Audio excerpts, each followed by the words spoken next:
একেবারে বন্দুক নিয়ে ওইভাবে দাঁড়িয়ে আছে। আমরা আমাদের কিভাবে বসতে হবে, কি কি করতে হবে সেগুলি বলেছি।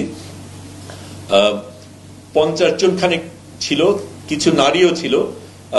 পুরুষরা পুরো কমব্যাট গিয়ারে, মেশিন গান, এক একজনের এক এক রকম machine gun, sniper bullet, laser bullet আলাদা ছিল। এবং সেই সময় আমরা দেখি যে আমার উপরে এবং হসিমের উপরে ওই লেজার পড়ছে। কাজেই ঠিক মোবাইল ফোন ফেলে দেওয়ার আগের ঘটনা বলছি, লেজার ফোন কিন্তু আমাদের একদম কপালের উপর টার্গেট করা। তাড়াতাড়ি ফেলে দিলাম। তারপরে এটা ভয় দেখানোর জন্য করে কিনা সেটা জানি না, কিন্তু পড়েছে।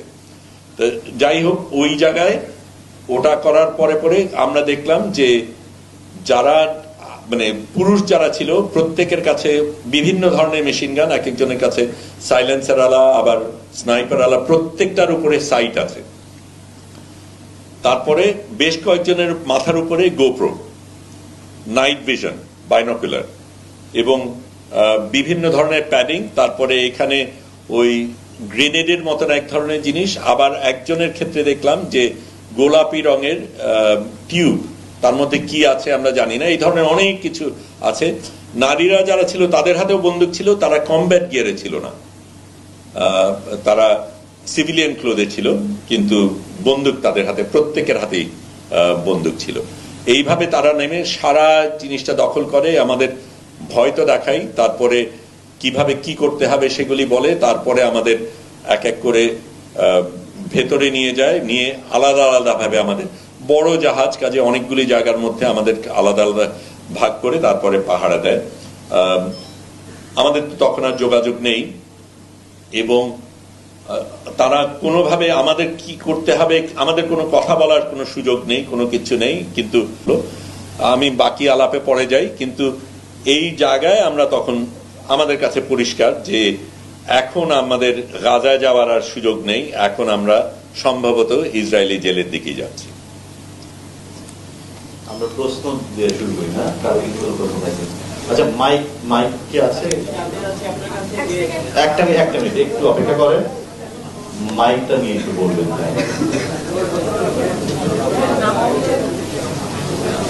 আপনি একটু নাম পরিচয় বলে শুরু করেন। আমার নাম শাওন হাসনা, আমি আছি দ্য বিজনেস টাইমের প্রতিনিধি।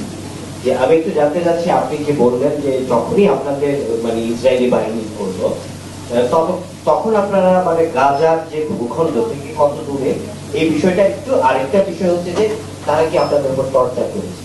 আচ্ছা, দুটো প্রশ্ন। আমি প্রথমটা বলি, আমরা সেদিন সকালে গাজার থেকে 210 নটিক্যাল মাইল দূরে ছিলাম। ওই সময় ঠিক কত দূর ছিলাম সেটা আমরা জানি না, কারণ আমরা রাতে চলছি এবং আমাদের যখন ধরেছে সেই সময়কার রিডিং, সেটা আমরা তো সারাক্ষণ আপডেট দিচ্ছিলাম যে এত দূরে আছি, এই করছি।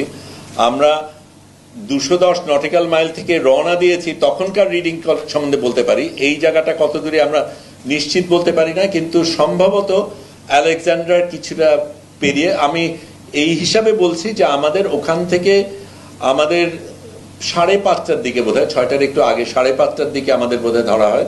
তারপর তো আমরা টানা চলি এবং আমাদের জমিনে পৌঁছতে রাত 8:30 খানিক লাগে। কাজেই 12 ঘন্টা খানিক আমাদের যাত্রা করতে হয়েছে।